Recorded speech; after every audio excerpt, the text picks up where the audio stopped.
Well, So hey, you wanna get us started, or I guess we'll go how we're ahead gonna and do that? get started with everything here. I'm going to turn it over to start with Jan and questions? Tony Yeah, and just let them say, hey, do their thing. Get to know So you kind of thing. whenever you guys are ready, y'all go for it. Well, I don't know if Tony remembers this or not. This is really my second time to interview him. You're a pro at it. I'm pro, I should know by now. But when we were looking for a pastor here at the church, another pastor to come in, I got the privilege of being able to interview Tony then. And I think what struck me during that interview, and hopefully our GraceWorks family can agree with this, is not only the love he has for the Lord, but the love he has for people. That really came across in that interview, and maybe I can show you some love today in our some of these questions. I think I'm being set up right now. It's going downhill from here. I can tell you're setting me up. Maybe, maybe not. But anyway, we do appreciate you and love you. And so anyway, so get along with my second interview with Tony. Tell us a little bit. Tell the people about where you were born, raised. Okay. I was born in Rome, Georgia. Lived there the first 23 years of my life. Went to Armuchee High School, graduated from there. And Armuchee is spelled Armuchee. There's no R in there, but the way we say it is Armuchee. And after graduating from high school, I went to Shorter College, which is now Shorter University. Go Hawks. And my family, my parents still live in Rome, and I go back occasionally and able to visit with them. Great. Well, you said family. Tell us a little bit about your family. Okay, well, my mom and dad, Jim and Linda Leonard, live in the same home that I grew up in from 5th grade on. I have one other sibling, a brother who's 5 years younger, Tim, and he has a wife and 2 kids, and then, of course, I'm married to my wife, Lana, of 31 years, and we have 3 daughters, Madison, Megan, and Macy. Madison is a school teacher in Murfreesboro. Megan is a preschool teacher in Chattanooga, and Macy will be a sophomore at UTC. Wow. You're kind of like our family. You get that one letter going with those M's there. We've got all the K's in ours. That's and it. That's a it. lot of A's, too. It just rolls off your lips. Madison, Megan, and Macy, come eat. Do you ever get confused and have to go down the row? We have to call the row sometimes. Always. That's the reason I say all 3 of them together, whether they're all 3 there, just call them out. Tell me, Tony, is there one thing in your childhood that kind of stands out, a significant event or something like that? We Yeah. all have something we remember. Oh, so. yes. There's a lot of things, and probably something you would not recognize or know about me. A couple of things. One, I am a Duncan yo-yo champion.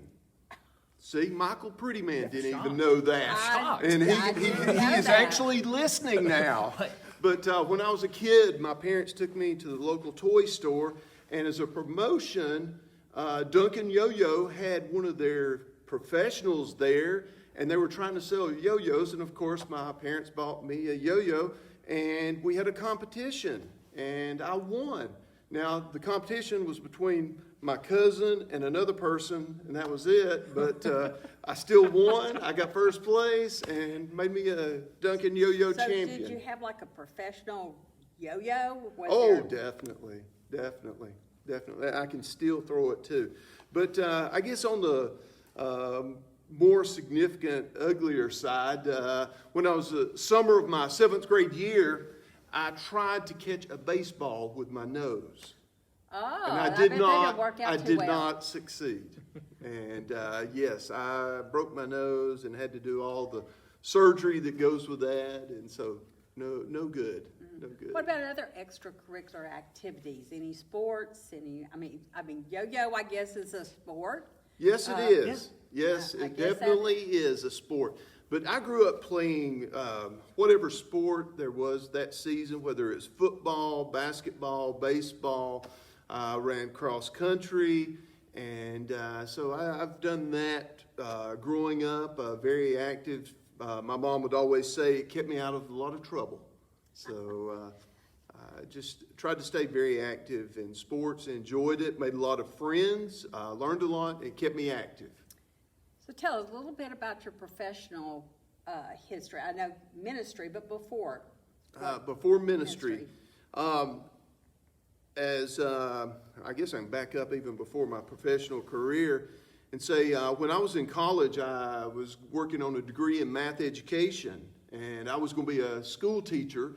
And my wife, who is a preacher's kid, said she would never marry a preacher. Now, I didn't try to deceive her, but I received my degree in education, and I taught school for 2 years after we got married.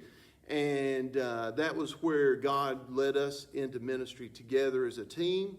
And so... So what did you teach at school? I taught 8th grade and high school math. Wow. So I enjoy math.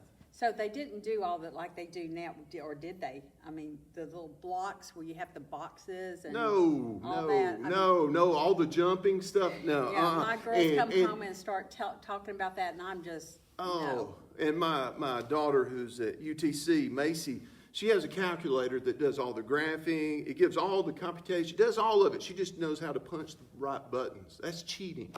So I'm back to the dark ages when we used pencil and paper. You had to really think about it. Yes. So tell them something unique about you. Something, I know Michael always asks this question. He always says, like, if you got 6 digits on one hand or something like that. Yeah. I mean, you know, we know Five, the five and nose may five. be a little crooked, but The nose, sinus allergy problems, lacking of hair, the obvious. I did have hair till I was about 37, 38 years old. I thought I was going to have a lot of hair. And so what makes me unique? Ooh. I don't know, maybe the expressions. it's just a good segue. Into what I want to go in. Many expressions of Brother Tony here. Now, a lot of you probably, maybe new to Grace Works or only joined us on the live or on the Facebook services. And you don't see this other side of Tony that I want to show you in the many expressions. One expression keeps coming over, I noticed when I was looking at pictures, but I'll point that out later and you can explain I told you this interview was going downhill. This is it.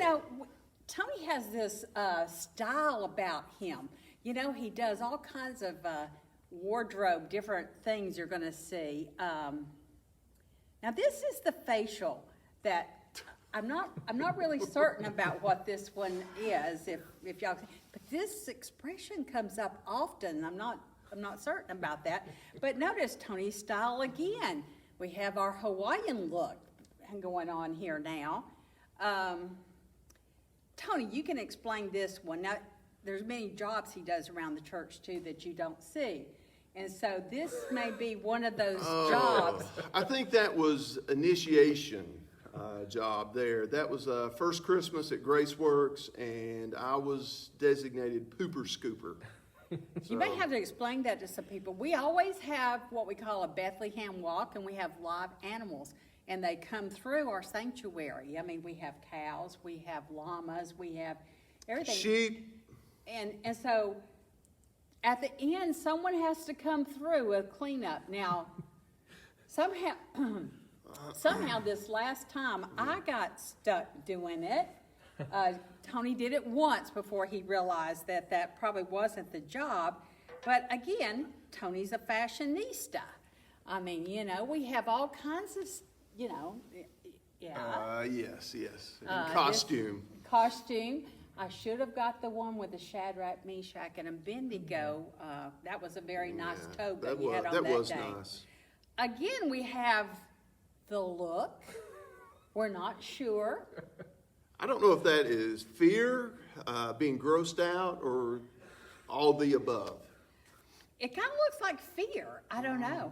And a lot of people, Tony works hard up here at the church. You can tell. He really plays the role very well in what he does. He's got the uniform to prove it. But, I saved the best to last. This is my favorite. And Michael and I were looking at it earlier, and he agrees with me. This is his favorite one. There's so much going on in this picture that is just hard to explain everything going on.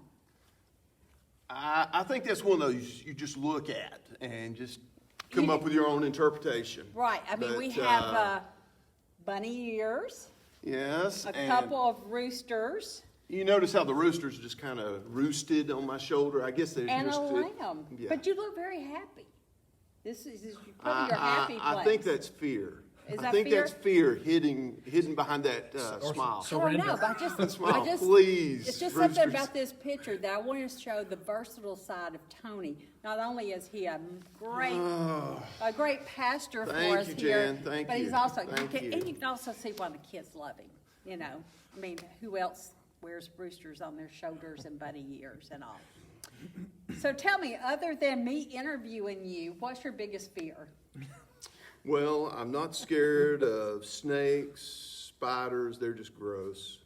I'm not scared of heights. I'm a little wobbly on a ladder, but I don't mind getting up there.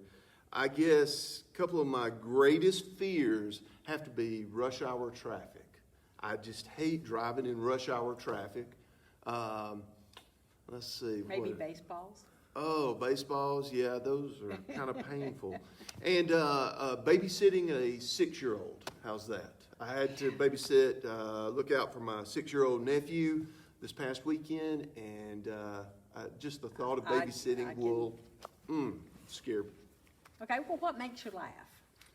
I guess my sense of humor is somewhat warped, I guess. I laugh at awkwardness. I have served in youth ministry for more than 25 years, and I guess I laugh at teen humor. I don't know. I guess just being around teenagers for so long, so much, I find their humor sometimes funny. And tell me, I know you talked a little earlier, family recipe. I know there's something in your family that everybody talks about. Well, my family, we talk about cookie bars. That's where my bride makes chocolate chip cookies and just puts them in a pan, and they come out about this thick, and they're real chewy. Great with a glass of milk. Oh, just out of the oven warm, that just, Oh, you know. yes, lovely. And so what's your least favorite food? Cookie bars. You may never get any more than say that's your least Oh, favorite. okay. Quiche. Quiche? Not a quiche guy? I'm not a quiche person. I eat everything. I love everything. I've shared one of my greatest hobbies is eating. I love eating. I get excited. It's an event. So I love And eating. So your most favorite other than cookie bars? My most favorite food. I love seafood, fresh seafood. I love steak and potato. I love Italian. I love Mexican. Spicy. Anything spicy. Yeah. Hotter the better. I know, around our house it's Mexican. I mean, we're Mexican every day, just about. Okay, I want to ask you a few things real quick. Okay. Just quick responses, vanilla or Okay. chocolate? Chocolate. Cake or pie? Yes. Definitely. Ice cream, yes or no? Yes. Definitely, me too. Coke, Diet Coke or regular Coke? Diet Coke. Tea, sweet or unsweet? Sweet. South Carolina sweet. Michael Prettyman sweet. You know the That's kind that really sweet. South Carolina or Michael, they're one and the same. It's where it's kind of like syrup. You just kind of watch it and you pour it out. with a One day in spoon. the kitchen, he poured me a glass of tea. I It's- understand. I was bouncing off the Sweet. wall. The kids and I got along great that day because I was right there with them and just bouncing. Lemon in your tea? Lemon, yes, no? Yes. See, I'm a lime girl, so. Well, that wasn't the question. I know, I know. Yes or I know, no? I'm I would just- say, I have to ask me lime. interject, okay. Yes. What's your favorite holiday? It's got to be Thanksgiving or Christmas. I mean, because it's about food. It's about food, the two biggest ones. Obviously. Your favorite animal? Favorite Besides a animal. rooster. Oh, roosters aren't up there. Those are kind of freaky.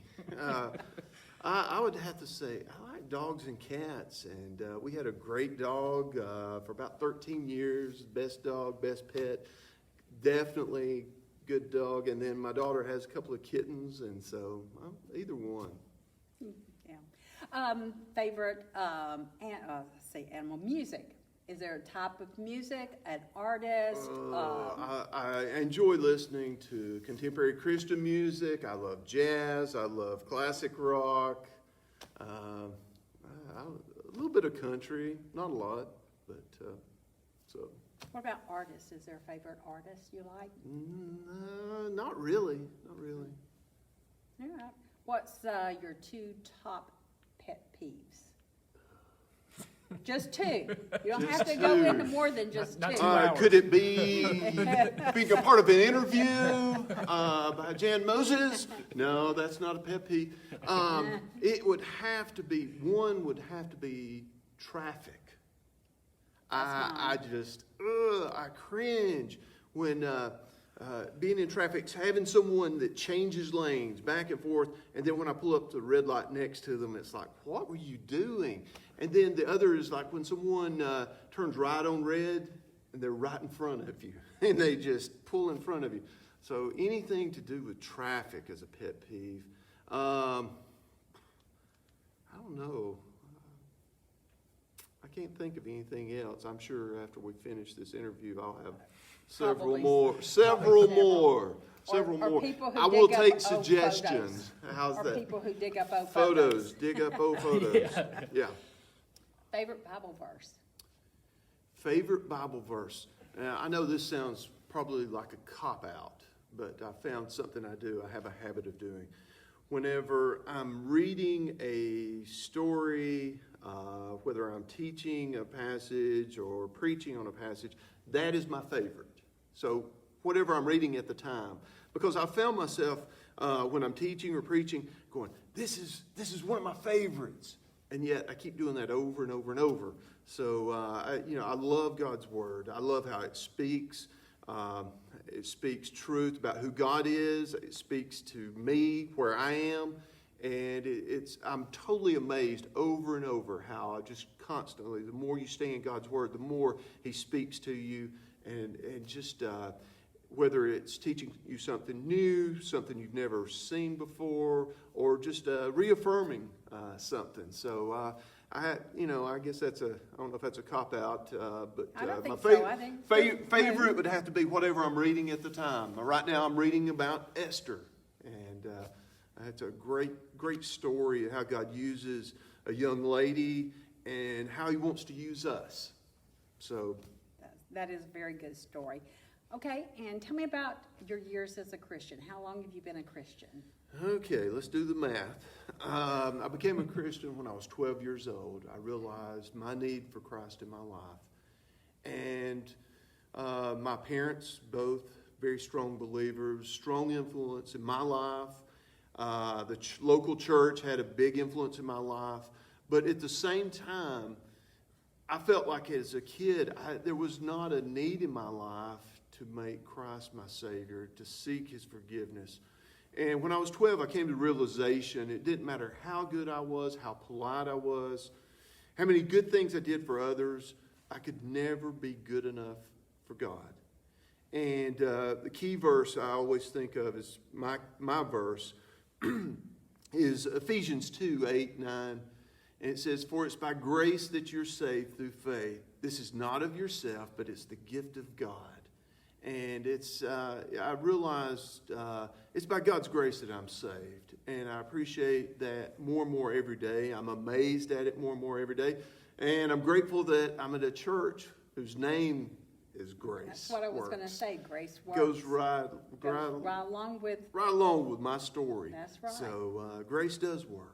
It is sufficient. It is complete. And it's only that way that someone can be saved. I have no more questions for you. I know that you're glad about that.